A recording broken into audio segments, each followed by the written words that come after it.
ধনাত্মক পূর্ণ সংখ্যাকে আবার দুই ভাগে ভাগ করা যায়।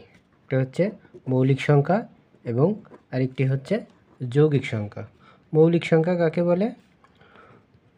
মৌলিক সংখ্যা মৌলিক সংখ্যা বলতে আমরা বুঝাই যে একের চেয়ে বড় এবং এক এবং ওই সংখ্যা ব্যতীত যে সংখ্যার কোনো উৎপাদক বা গুণনীয়ক নেই তাকে মৌলিক সংখ্যা বলে। মৌলিক সংখ্যার সঙ্গে যে সংখ্যার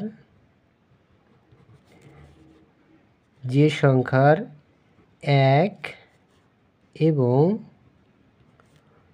ওই সংখ্যা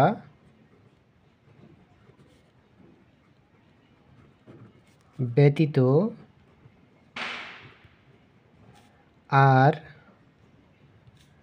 কোনো উৎপাদক বা গুণনীয়ক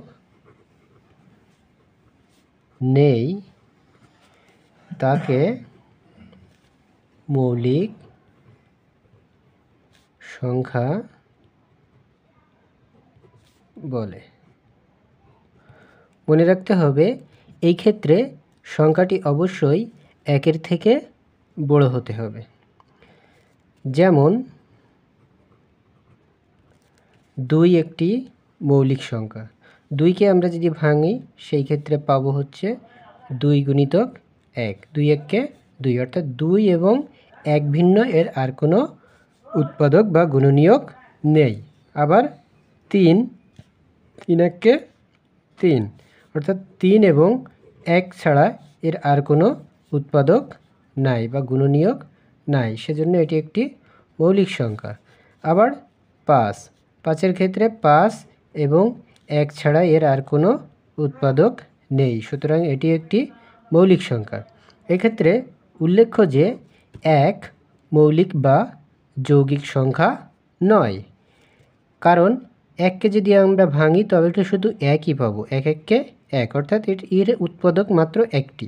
কিন্তু মৌলিক সংখ্যার উৎপাদক হচ্ছে দুটি, সেটা হচ্ছে 1 এবং তার সে নিজস্ব সংখ্যাটি। কিন্তু 1-এর ভিতরে মাত্র একটিই উৎপাদক আছে, সেজন্য এটি মৌলিক বা যৌগিক সংখ্যা নয়। যৌগিক সংখ্যা, তাহলে যৌগিক সংখ্যার ক্ষেত্রে যৌগিক সংখ্যার সংজ্ঞা আমরা এভাবে লিখব, যে সংখ্যার 1 এবং ওই সংখ্যা ব্যতীত আরও এক বা একাধিক উৎপাদক বা গুণনীয়ক থাকবে সেটি হচ্ছে যৌগিক সংখ্যা। যেমন 4কে আমরা যদি ভাঙি সেই ক্ষেত্রে পাবো হচ্ছে 2 দুনো 4, আবার 4 এককে 4, অর্থাৎ এই ক্ষেত্রে উৎপাদক আছে 3টি, 1, 2 এবং 4, সুতরাং এটি একটি যৌগিক সংখ্যা। আবার যদি 6কে আমরা ভাঙি সেই ক্ষেত্রে পাবো হচ্ছে 3 দুনো 6, আবার 6 এককে 6, সেক্ষেত্রে এখানে আমরা উৎপাদক পেলাম 1, 2, 3 এবং 6, মোট 4টি, অর্থাৎ এটি একটি যৌগিক সংখ্যা। এক্ষেত্রে আরও একটি বিষয় মনে রাখা জরুরি, সেটি হচ্ছে 2 একমাত্র জোড় মৌলিক সংখ্যা। 2 একমাত্র জোড় মৌলিক সংখ্যা।